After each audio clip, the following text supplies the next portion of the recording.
धावतोयत. रुपाली घरी आली नाही, कधी आली मला माहिती नाही, पण आता झोपली शांतपणे. हे बघ, आपण उद्या सकाळी बोलूया. Advait, don't worry, she is fine.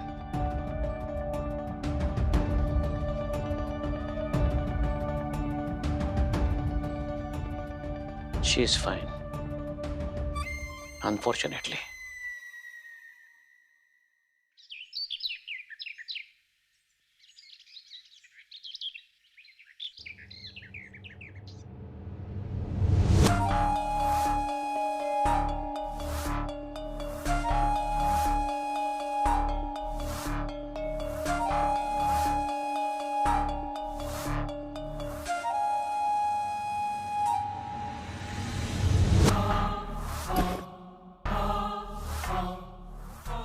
कशाला आलीस?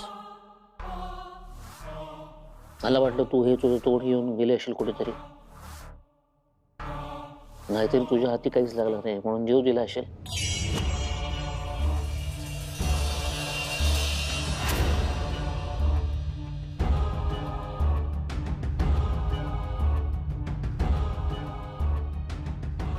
झालं समाधान? आली मजा? तू अजून का नाही थांबलीस थोडा वेळ? थोड्या वेळाने अद्वैत पोलिसांना घेऊन आला असता, मग काय केलं असतंस? काय उत्तर दिलं असतंस अद्वैतला?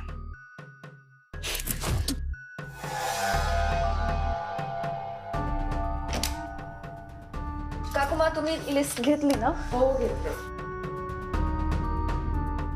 रुपाली,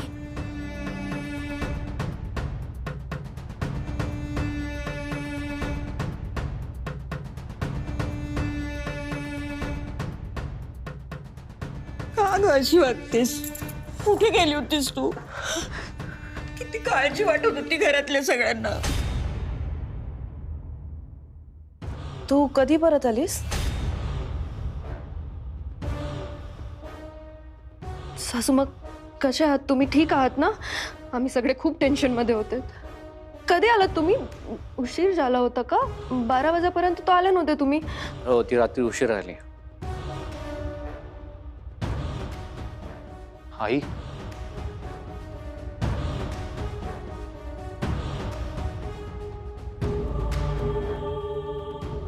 आधी आई होतीस कुठे तू? काय घरात किती टेन्शन घेतलं होतं सगळ्यांनी. काय झालं होतं एक्झॅक्टली? घाटात गाडीच बंद पडली अरे, आणि रेंज पण नव्हती तिथे, त्यामुळे सगळाच गोंधळ झाला. कुठल्या घाटात? खंडाळ्याच्या घाटात बंद पडली होती. अगं पण मग तू फोन का नाही केलास? नाही नाही, एकतर गाडी रस्त्याच्या मधोमध बंद पडली, ती कशी बशी रस्त्याला कडेला घेऊन गेले आणि नेटवर्कही नव्हतं, ती आतून लॉक होती गाडी. खूप काय काय गोष्टी घडल्या. बरं आई, आई ते सगळं ठीक आहे, मला सांग तू ओकेस ना? बरं, ती गाडी कुठे आहे? मला लोकेशन सांग, मी ड्रायव्हरला पाठवतो आता. नाही नाही, नको आधी. आई मग आधी मी म्हणजे त्या गाडीचं कामही होतं, तर 2-3 दिवस जाणार आहेत, त्यानंतर तो गॅरेजवाला आणून सोडेल इथे.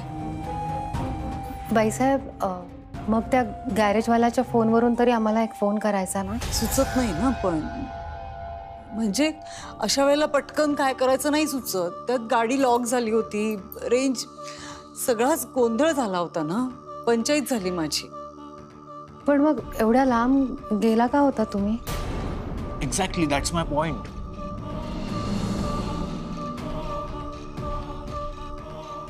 कुठे गेली होतीस? कुठे तू तिकडे?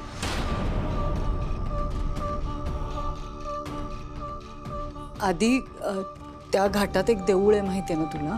तिथे ना खूप मोठे तपस्वी बुवा येतात, असं माझी मैत्रीण म्हणाली होती. तर त्यांच्याकडे नेत्रासाठीच गेले होते मी.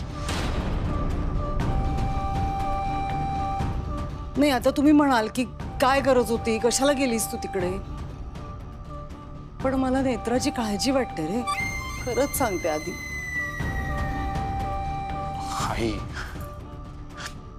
आई तू नेत्रासाठी एवढं सगळं करतेस, पण ह्या सगळ्यात तुला काही झालं तर? आधी नाही होणार मला काही, खरंच काही नाही होणार. आणि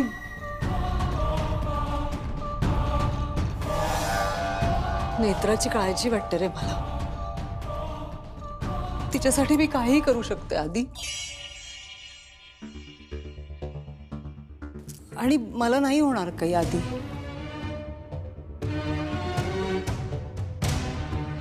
कोणीही किती ठरवलं ना माझं वाईट करायचं तरी नाही होणार. अरे रुपाली, किती करतेस तू सगळ्यांसाठी, घरासाठी.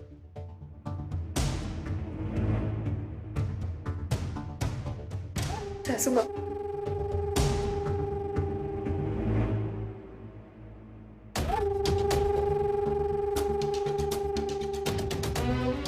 मला रडवाल आता.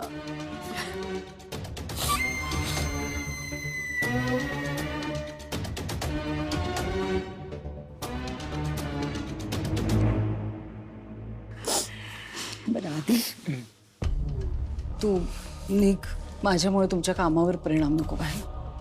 हो, कसाचा कसावर परिणाम होईल काही सांगता येत नाही. चल अद्वैत. आई, पण तू पुन्हा असं काही करणार नाहीयेस आता. नाही आधी नाही करणार. आणि मला जायचं असेल ना तर मी तुला आणि नेत्राला सांगून जाईल. नको काळजी करूस. बाय.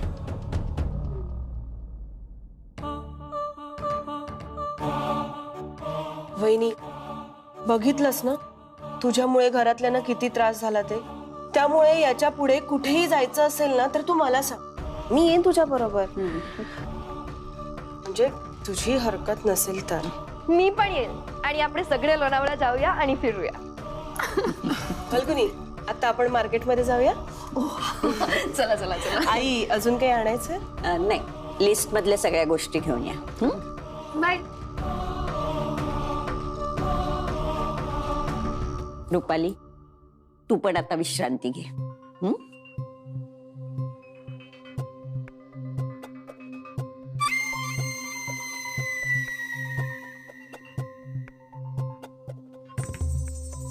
इंद्राणी, माझ्या डोळ्यात जरा ड्रॉप्स घालायचे, येतेस? आणि थोडं बोलायचं पण होतं तुझ्याशी. ये.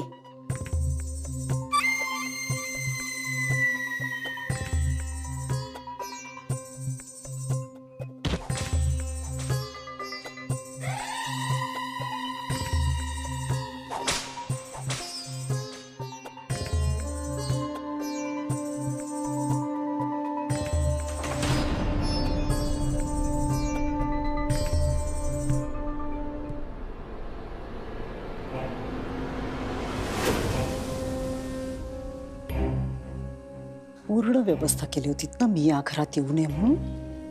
पण मला या घरात येण्यापासून कोणीही अडवू शकत नाही. काय वाटलं होतं तुम्हाला येऊ शकणार नाही मी या घरात?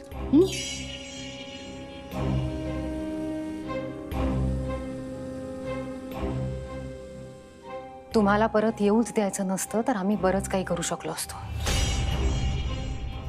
पण खरं तर तुम्हाला आम्हाला परत येऊ द्यायचं नव्हतं, म्हणून आम्हाला जिवंत जाळण्याचा प्रयत्न केलात तुम्ही. आता मी काय सांगते ते नीट ऐका. माझा मृत्यू व्हावा म्हणून तुम्हाला पेट्या हव्या आहेत ना? 5 पेट्या आहेत. त्यापैकी 2 पेट्या आम्हाला तुमच्या समोर सापडल्या आहेत आणि उरलेल्या 3 पेट्या सुद्धा आम्हालाच सापडणार. तुम्ही काहीही करा, कितीही मेहनत घ्या, जीवाचं रान करा, रात्रीचा दिवस करा, तुमच्या हाती काहीही लागणार नाहीये. आणखी एक गोष्ट, ज्या दिवशी 5वी पेटी आम्हाला सापडेल ना, तो दिवस तुमचा या घरातला शेवटचा दिवस असेल.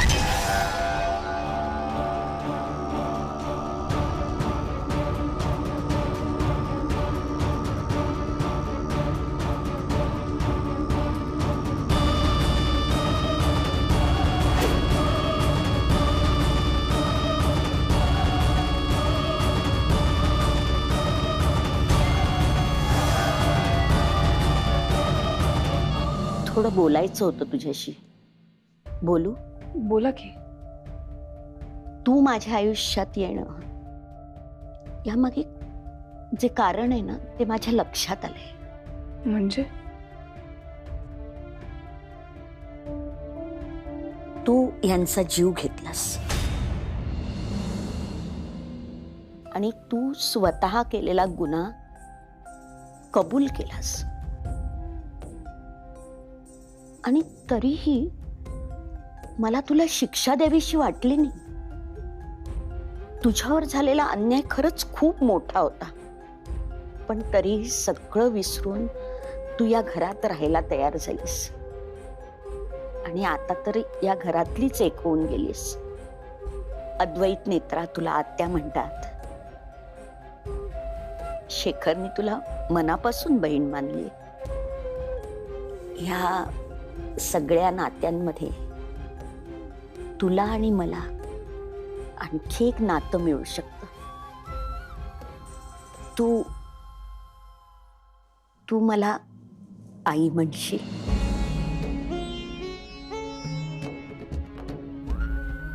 नाही म्हणजे तुझ्या आयुष्यात तुझ्या आईचं जे स्थान आहे ते मी कधीच घेऊ शकणार नाही, पण मला खूप दिवस असं वाटतंय की तुला सांगावं, तू मला आई म्हण.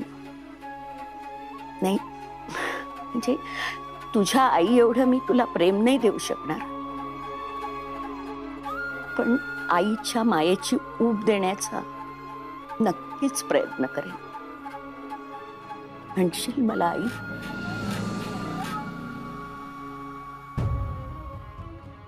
इंद्राणी म्हणशील का आई? ड्रॉप्स टाकूयात आपण.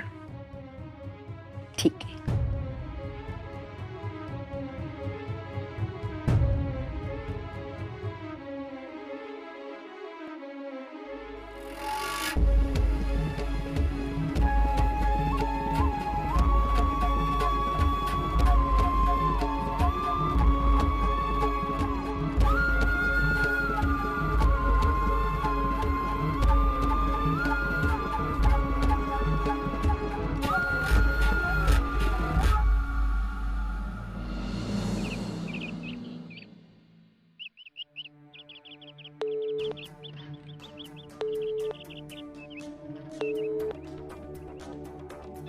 फोन लागत का नाहीये बंटीचा? काय झालं असेल बंटीचं? कुठे शोधू, कसा शोधू?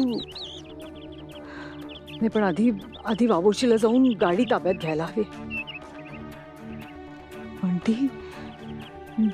बंटी खेचला कसा गेला असेल? कुठे गेला असेल?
आत्या,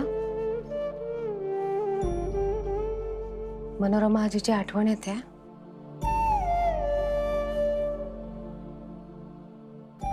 तुम्ही ठीक आहात ना? चला, तेवढा वेळ नाही आपल्याकडे. आपल्याला दुसऱ्या पेटीतला श्लोक वाचायचा आहे. दार लावून घेतेस? आलेच.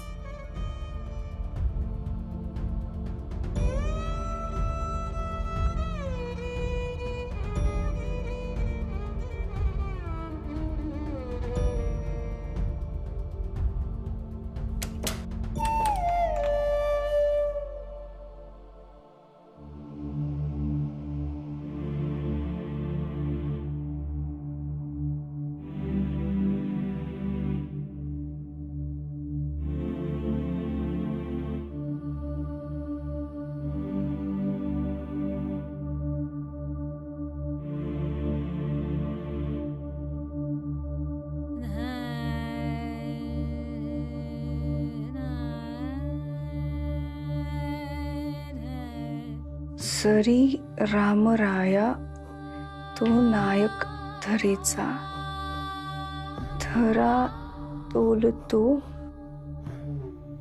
शेष तो कोण सांगा.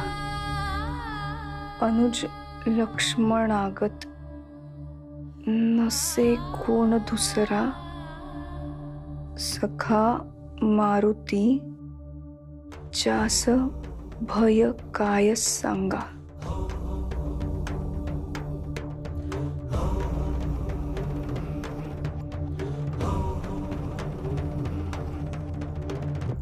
वधे रावणाला जरी रामराया, दिली साथ ज्यांनी तयाना स्मरूया. जरी दिव्यता साथ देवास लागे, तशी साथ देण्यास अग्नीस घ्यावे.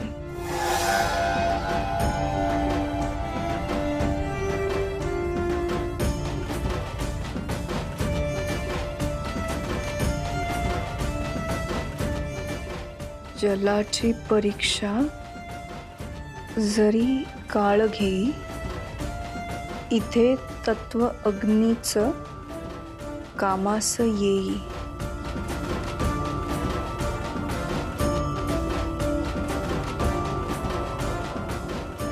जलाला दिशा दावणे कर्म जाणा, स्वतः स्वाह होणेच हा धर्म जाणा.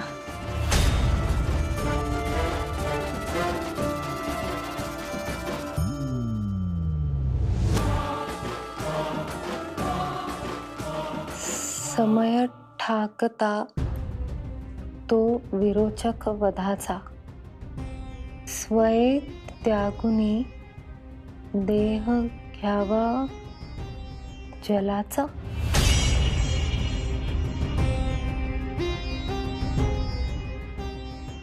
जरी चूक झाली निमिषेभराची, विरोचक करी घात साऱ्या जगाचा.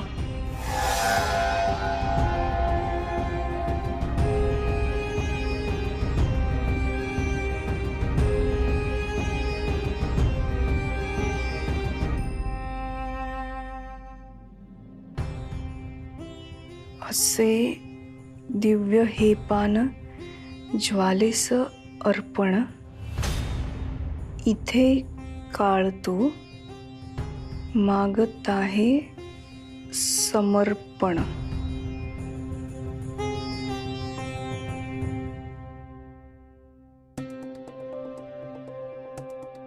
कशी सापडावी पुढे दिव्य पेटी, उकलत्यासही शांत चित्ते करावी. शिवाच्या शरीरी तुझा वास आहे, तुझे धैर्य इतुकेन अदमास आहे.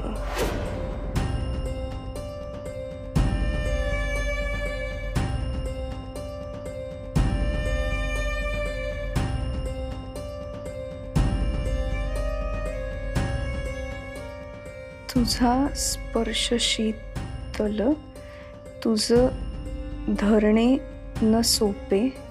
स्वये देव विष्णूचं अंगी विसावे असे मंथनाची जरी दिव्य महती रे तुझविण कशी सांग होईल पूर्ती.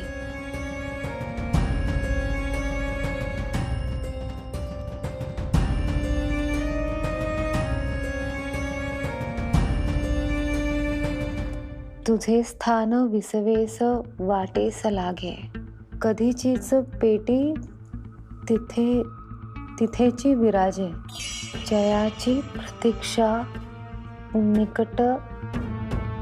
निकट तोच येता, प्रकटणे स्वतःने तुला भाग आहे.